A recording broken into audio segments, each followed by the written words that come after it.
So we're talking frames now to stretch your fabric to keep it nice and tight when we punch needle. This is a Q-snap or a snap frame. Then we've just got an ordinary embroidery hoop, which has obviously got the two pieces, the inner hoop, the outer hoop that you sandwich the fabric in, and then the little screw at the top to keep it nice and tight. And then we have just a square wooden frame. This is actually an old art canvas, and you can see I've ripped the canvas off. I probably should have ripped the staples out. They are perfect for stretching fabric over and stapling on or pinning on. So we're going to start with the Q-snap and have a little look at that. This is my favourite because it's adjustable and it keeps the fabric nice and tight. Now I've got some monk's cloth here, again my favourite fabric, especially for beginners, excellent for beginners. It is hemmed all the way around, zigzag, serged, whatever you like to call it, to stop it fraying, and you really must take the time to do this, otherwise your project will be in tatters. So we just lay it over. Ideally I'd have a square piece, but this is all I've got available at the moment, so it's a little bit large. So clip, literally just push it on, it'll clip over. Do your opposite sides first so you get the tension right. So clip that second one in, and it takes a bit of pressure, which is good, and then sort of twist them to the outer side, and that sort of holds it in place. And then do your other two. So just click, give it a twist, and click, and give it a twist, and then just keep going around until it sort of feels quite tight. You'll notice there's white lines in this monk's cloth. Some come with the white lines, and they don't have to be straight necessarily. It's not going to really make a difference. Give it a tap. If it's sort of like a drum, then you're ready to go. Okay, now it's quite hard to get these sides off, isn't it? So I'm going to show you a trick. Scooch them in again, otherwise you may even end up breaking them if you're too forceful. But if you just scooch them in, loosen the fabric, give them a wiggle, they will come off really easily. Just like that. Right, let's have a look at the embroidery hoop now.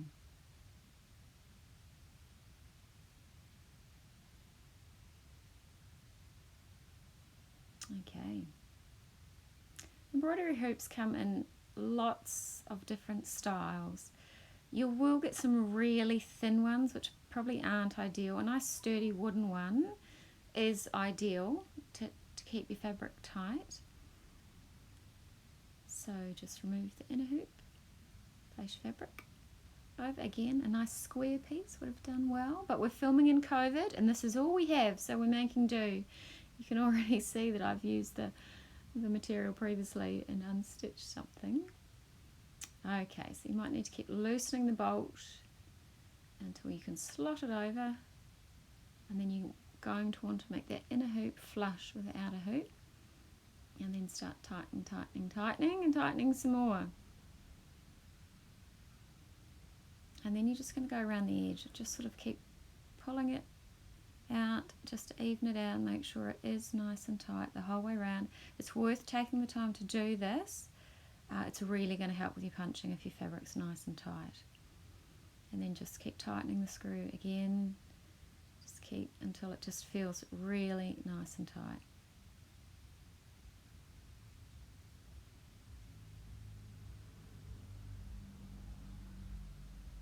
Okay.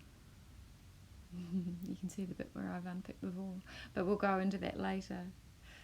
Right, moving on to the frame. Now I'm going to stretch a bit of Hessian over this. I quite like working in Hessian.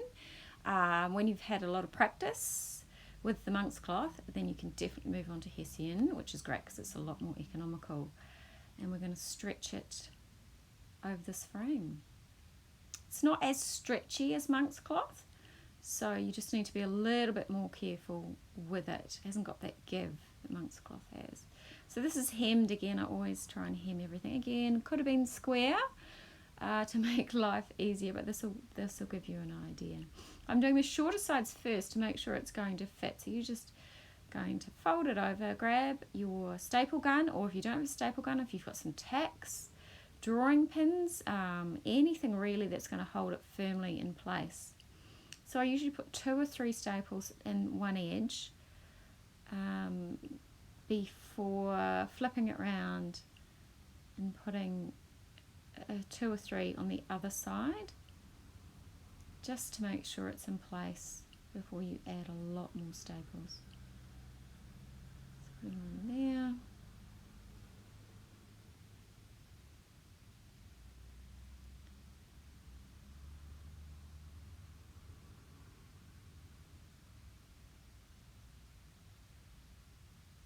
Okay, so that's 2 sides done.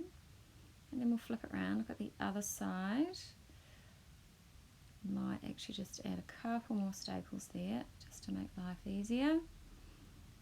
Another one there, and another one on that side. So then I can show you how we're going to fold the corners. So it looks nice from the other side.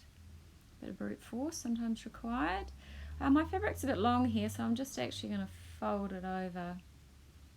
Sometimes helps if you've got a couple of layers, a folded layer, it helps hold the staples in.